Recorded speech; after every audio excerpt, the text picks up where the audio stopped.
The fact that you could do it on multiple platforms. Like I know Yes. you're big on LinkedIn. Like nobody would even think to use LinkedIn to create a personal brand. And maybe if you wanted to talk a little bit about what you're doing on there and how you're using that to build your personal brand, maybe helping others do the same. Yeah, I love this question. Thank you so much, Jonathan. Yeah, LinkedIn has been kind of the hub of my business for the last 15 years. And, LinkedIn has gone through amazing amalgamations and evolutions. It started off as just a simple, almost like a kind of a sort of just a professional Twitter almost. It was like really nothing. You had a very small, rinky-dinky profile. And there was a kind of very meager ways to connect and communicate. Everybody was talking about being linked in. Let's linked in, right? And it wasn't really, it wasn't until Microsoft bought them, 5-6 years ago. And when Microsoft bought LinkedIn for $26 billion back in 2016, I believe, something changed. As a matter of fact, everything changed. They introduced video as a part of their, news feed. Well, they actually altered and modified their news feed. A lot of people, and I would agree, it's felt a lot like Facebook. But not even close to Facebook, because Facebook is more family friends than anything else, unless you have a business page. Then they introduced LinkedIn Video in 2017 and then LinkedIn Live in 2019. So, and now just recently they've introduced creator mode, which I have a video on my channel if you want to know more about that. But basically why LinkedIn has become such an amazing place to build your personal brand is because LinkedIn is encouraging business owners. They're understanding the creator economy.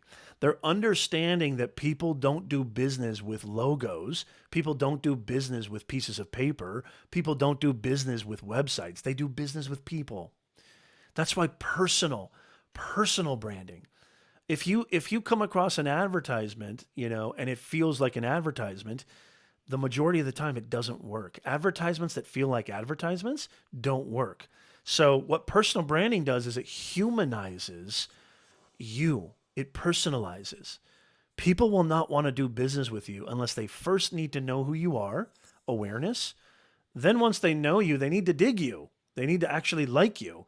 And then when you build that relationship, it turns into something bigger, hopefully, trust.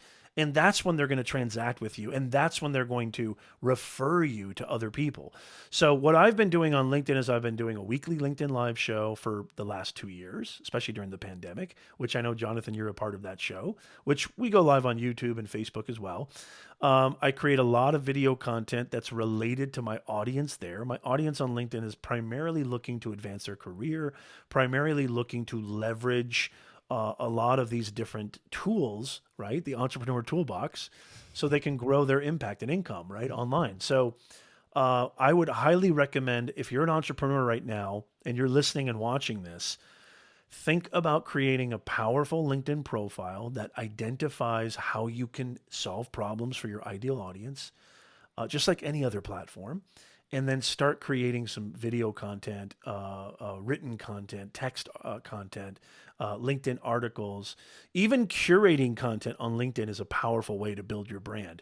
Because, the more you put yourself out there, the more you show up, the more you demonstrate how you can be of value, that's when people want to connect with you. That's when people want to engage with you. Did you know that we have a Discord server? Come and join the conversation about things like entrepreneurship, monetization methods, YouTube, blockchain technologies, and more. See you over there.